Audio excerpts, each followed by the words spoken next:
नमस्कार, जय बिहार। मैं संदीप हाजिर हूँ एक और नए वीडियो के साथ, जिसमें बात करेंगे एक ऐसे सभा की जो सक्रिय हो तो बिहार के 88% ग्रामीण आबादी की रूपरेखा तय कर देगी, जो इतनी ताकतवर है कि उसके लिए गए फैसले को सिर्फ वही बदल सकती है, कोई और नहीं। अस्थाई ऐसी है कि जिसके विघटन का कोई समय निर्धारित नहीं। हम बात कर रहे हैं प्रत्यक्ष लोकतंत्र के सच्चे प्रतीक की।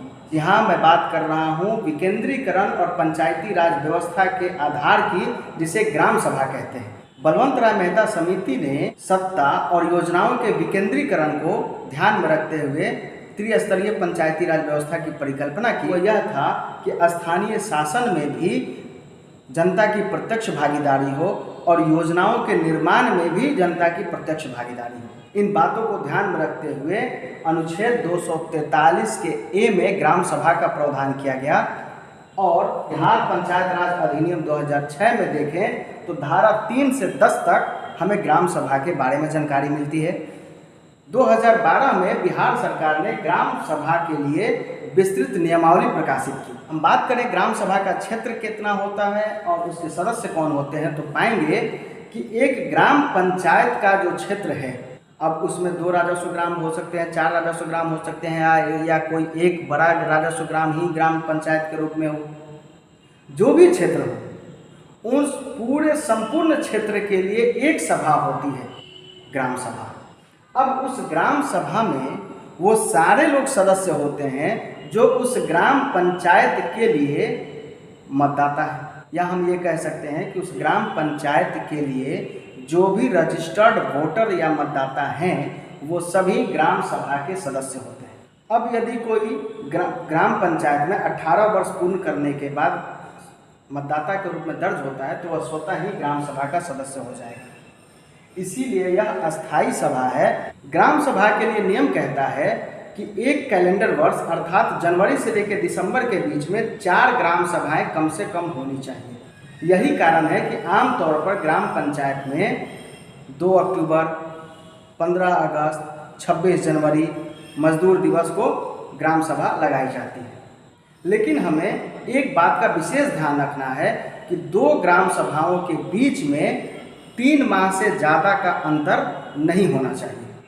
अब ऐसा नहीं है कि हम 4 ही ग्राम सभा करेंगे, ज़रूरत के अनुसार हम 4 से ज़्यादा भी ग्राम सभा कर सकते हैं। अब ग्राम सभा बुलाने के लिए आमतौर पर ग्राम पंचायत के मुखिया जी जिम्मेदार होते हैं। यदि मुखिया जी किसी कारण से ग्राम सभा नहीं बुला पा रहे हैं तो ग्राम पंचायत के कार्यों को पूर्ण करने के लिए उप मुखिया ग्राम सभा बुला सकते हैं। यदि मुखिया और उप मुखिया दोनों ही ग्राम सभा किसी कारण से नहीं बुला रहे हैं, वैसी स्थिति में पंचायत समिति के कार्यपालक पदाधिकारी को सूचना दी जाएगी और कार्यपालक पदाधिकारी ग्राम पंचायत के मुखिया जी को निर्देशित करेंगे, या फिर ज़रूरत हुई तो वो स्वयं भी ग्राम सभा आयोजित करा देंगे।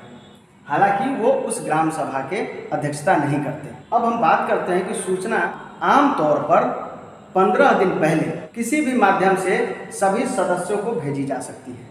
अब यह ग्राम पंचायत के मुखिया जी पर निर्भर करता है कि वो डुगडुगी बजाकर, माइक से अनाउंस करा करके, सार्वजनिक जगहों पर बैनर पोस्टर लगा करके, अपने ग्राम पंचायत के सक्रिय लोगों का व्हाट्सएप नंबर का ग्रुप बना करके, टेलीग्राम का ग्रुप बना करके, या इन सभी माध्यमों का उपयोग करके वो ग्राम पंचायत के मतदाताओं को सूचित करेंगे। लेकिन कभी विशेष परिस्थिति हो जाए तो वैसी परिस्थिति में कम से कम 3 दिन पहले सूचना देनी होगी। अब सूचना किस किस को दें कि पहली सूचना तो ग्राम सभा के सभी सदस्यों को जानी चाहिए, चूँकि उनके वजह से ही कोरम की भी पूर्ति होती है। ग्राम सभा के सदस्यों के साथ साथ ग्राम पंचायत में कार्यरत सभी कर्मी, प्रखंड स्तर पे जितने भी पर्यवेक्षकीय पदाधिकारी हैं उन सबको भी सूचना जानी चाहिए, लिखित सूचना।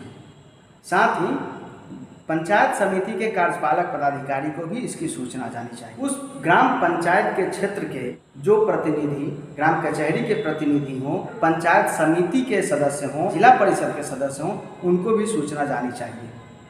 साथ ही उस ग्राम पंचायत क्षेत्र का प्रतिनिधित्व करने वाले विधायक जी को और लोकसभा सांसद जी को भी इसकी सूचना जानी चाहिए। राज्यसभा विधान परिषद के सदस्यों को भी सूचना जानी चाहिए। अब यह सूचना देने के बाद जो ग्राम सभा होगी उसमें पहले कोरम का ध्यान रखा जाएगा। कोरम अर्थात वो वैध सदस्यों की उपस्थिति जिनके पूरा होने पर ही बैठक आगे होगी। ग्राम सभा का कोरम ग्राम सभा के सदस्यों अर्थात उस ग्राम पंचायत के मतदाताओं की उपस्थिति से पूरा होता है। कोरम का प्रावधान है कि सामान्यतः ग्राम सभा में उस क्षेत्र के कुल मतदाताओं के 1/20 अर्थात 5% से कोरम पूरा होगा। उदाहरण के तौर पर समझें कि यदि किसी ग्राम पंचायत में 8000 मतदाता रजिस्टर्ड हैं तो ग्राम सभा में कम से कम 400 लोगों की उपस्थिति से ही गणपूर्ति मानी जाएगी। यदि गणपूर्ति पूरा नहीं होता है तो पीठासीन पदाधिकारी अर्थात अध्यक्षता करने वाले व्यक्ति 1 घंटे का इंतजार करेंगे और 1 घंटे में कोरम पूरा हो गया तो वो बैठक को आगे बढ़ाएंगे, अन्यथा अगले किसी तिथि के लिए बैठक को स्थगित कर देंगे। सामान्यतः बैठक अगले हफ्ते के किसी दिन के लिए निर्धारित की जाती है। इसकी सूचना स्थगित की जा रही बैठक में लिखनी होगी और पूर्व की भांति सभी सदस्यों को देनी होगी। अब रद्द किए गए ग्राम सभा की बैठक जब दोबारा बुलाई जाएगी उसके लिए कोरम का प्रावधान कुल मतदाताओं के 1/40वां हिस्सा अर्थात 2.5% से पूरा होगा। अब हम कह सकते हैं कि 8000 मतदाता हो तो 200 लोगों की उपस्थिति से पूरा होगा। अब ये 200 लोग वही होंगे जो उस ग्राम पंचायत के रजिस्टर्ड वोटर हैं। यदि कोरम का अभाव इस बार भी रह जाता है तो ग्राम सभा स्थगित हो जाएगा। कोरम के अभाव में ग्राम सभा बुलाने वाला व्यक्ति ग्राम सभा पूरा करा लेता है तो उसमें लिए गए निर्णय विधि मान्य नहीं होंगे। इसलिए जरूरी है कि जब भी आप ग्राम सभा बुलाएं उसमें कोरम पूर्ति का विशेष ध्यान रखें। सामान्यतः ग्राम पंचायत के मुखिया जी ही ग्राम सभा की अध्यक्षता करते हैं। उनकी अनुपस्थिति में उप मुखिया जी अध्यक्षता करेंगे। अगर मुखिया और उप मुखिया दोनों अनुपस्थित हों तो वैसी स्थिति में ग्राम सभा के लिए आयोजित बैठक में जितने मतदाता उपस्थित हैं कोरम पूर्ति के बाद उन सभी लोगों के बीच में से आम सहमति या बहुमत के आधार पर उस दिन के लिए एक व्यक्ति को चयन किया जाएगा जो उस दिन की बैठक की अध्यक्षता करेंगे और ग्राम सभा का कार्य संपन्न कराएंगे। यह जिम्मेदारी ग्राम पंचायत के पंचायत सचिव की है कि वो ग्राम सभा जिस दिन लगाई गई हो उस दिन ही उस ग्राम सभा की पूरी कार्रवाई पुस्तिका में देवनागरी लिपि में संधारित करें। प्रावधान तो यह भी कहता है कि प्रखंड से ग्राम सभा के लिए एक पर्यवेक्षक नियुक्त होना चाहिए जो उस दिन इस बात को सुनिश्चित करेगा कि पंचायत सचिव ने ग्राम सभा आयोजित किए गए दिन के ही दौरान ग्राम सभा की पंजी को संधारित किया और अंत में वह पर्यवेक्षक वहां हस्ताक्षर करने के उपरांत ही जाएगा। अब बात करते हैं कि ग्राम सभा के दौरान किन किन बातों पर चर्चा हो सकती है। क्या सिर्फ योजनाएं ही ली जाएंगी? बिल्कुल नहीं।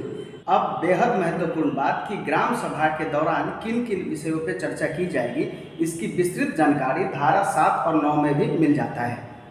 हम यहाँ पाते हैं कि ग्राम सभा पूर्व के ग्राम सभा में लिए गए निर्णयों के अनुपालन की विवरणी मांग सकती है। ग्राम पंचायत के बजट निर्धारण, ग्राम पंचायत के पिछले वर्ष के अंकेक्षक के द्वारा की गई टिप्पणी का प्रतिवेदन, साथ ही उसका अनुपालन में किए गए कार्यों का विवरण भी मांग सकती है।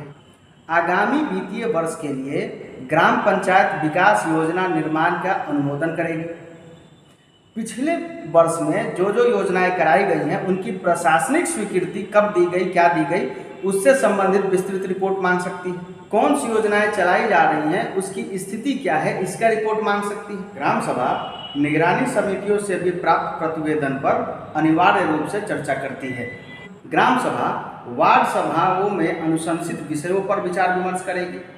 यदि वैसी कोई योजना जो वार्ड में आवश्यक है किंतु वार्ड सभा में नहीं ली गई है उसे भी जोड़ सकती है। ग्राम सभा समुदाय से श्रम अंशदान या जिन्स के रूप में भी अंशदान प्राप्त कर सकती है। वो आपसी सौहार्द बनाने के लिए भी विचार विमर्श करेगी। साथ ही सभी जातियों वर्गों को एक समान सामाजिक न्याय मिल सके इस बात को सुनिश्चित करने का भी प्रयास करेगी। ग्राम सभा किसी विशेष कृत्य को लेकर के ग्राम पंचायत के मुखिया, उप मुखिया या ग्राम पंचायत के किसी सदस्य अर्थात वार्ड सदस्य से स्पष्टीकरण भी मांग सकती है। ग्राम सभा राज्य प्रायोजित योजनाओं, केंद्र प्रायोजित योजनाओं या किसी अन्य दिशा निर्देशों के तहत लाभुक का चयन करने का कार्य भी करेगी। हालांकि यदि ग्राम सभा तय समय पर लाभुक का चयन नहीं कर सकती है तो यह अधिकार ग्राम पंचायत को भी होगा कि वह लाभार्थी का चयन कर सके। ग्राम सभा अपने स्थानीय ग्राम पंचायत के जो क्षेत्र हैं उनके विकास के योजनाओं में भी सहयोग करेगी। साथ ही साथ जिस भी प्रकार से स्थानीय लोगों की समस्याओं का समाधान हो सके उन मुद्दों को भी चर्चा का विषय बनाएगी। इससे भी ज़्यादा महत्वपूर्ण बात कि ग्राम पंचायत के द्वारा कराई जा रही योजनाओं पर निगरानी रखने के लिए, अनुश्रवण के लिए प्रत्येक वार्ड स्तर पर एक निगरानी समिति का गठन करती है। क्या है निगरानी समिति, कैसे होता है गठन, ये सब हम अगले किसी वीडियो में चर्चा जरूर करेंगे। इस प्रकार हम पाते हैं पंचायती राज व्यवस्था में ग्राम सभा बेहद सशक्त, अस्थायी और महत्वपूर्ण सभा है। इसीलिए मैंने शुरू में कहा था कि यदि यह सभा सक्रिय हो जाए तो बिहार की आबादी जो गांव में रहती हैं उनकी रूपरेखा बदल जाएगी। क्योंकि ज़्यादातर लोगों की शिकायत रहती है कि पता नहीं कौन सी योजना ले ली गई, पता नहीं क्या किया जा रहा है, हमें कुछ मालूम ही नहीं चलता। तो निश्चित तौर से आप ग्राम सभा में जाइए, वहाँ आपको ये सारी बातें बताई जाएंगी। यदि मुखिया जी ग्राम सभा लगा रहे हैं तो आपको सूचना मिलती है तो ज़रूर जाइए, और यदि मुखिया जी ग्राम सभा नहीं लगा पा रहे हैं तो ग्राम सभा कैसे लगाई जाएगी ये भी सूचना आपको मिल चुकी है। इस प्रकार आप प्रयास करके अपने क्षेत्र का विकास और अपने क्षेत्रों में होने वाली योजनाओं के बारे में जानकारी ले सकते हैं। अब ग्राम सभा में यदि कोई प्रस्ताव या कोई संकल्प आता है तो उस प्रस्ताव और संकल्प को ग्राम सभा 15 दिन के भीतर में ग्राम पंचायत को भेजती है। यह जिम्मेदारी पंचायत सचिव की होती है कि वो अगले ग्राम पंचायत की बैठक में ग्राम सभा के अनुशंसाओं को रखें। तो ग्राम पंचायत वहाँ अपने उपलब्ध फंड और ग्राम सभा के द्वारा सुझाए गए योजनाओं के प्राथमिकताओं का ध्यान रखते हुए अपनी योजना निर्माण करती है।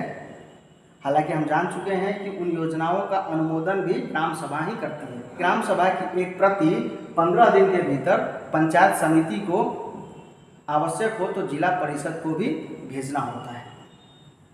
अब ग्राम सभा के प्रस्ताव और संकल्प का अनुपालन हो रहा है कि नहीं, यह सुनिश्चित करवाने की जिम्मेदारी पंचायत समिति की है।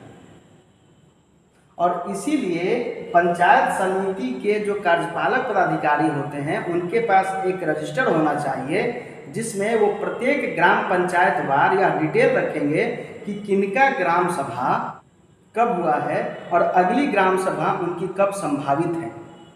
और संभावित तिथि से 1 माह पहले वो उस ग्राम पंचायत के मुखिया जी को सूचित करेंगे कि आप अमुक तारीख या अमुक तारीख के पहले अपनी ग्राम सभा का आयोजन कर लें। सभा के माध्यम से नागरिक को, मतलब मतदाताओं को एक विशेष अधिकार प्राप्त होता है जिसके कारण वो अपने क्षेत्र के विकास की योजनाओं के निर्माण के साथ साथ उसकी निगरानी में भी प्रमुख भूमिका निभा सकते हैं।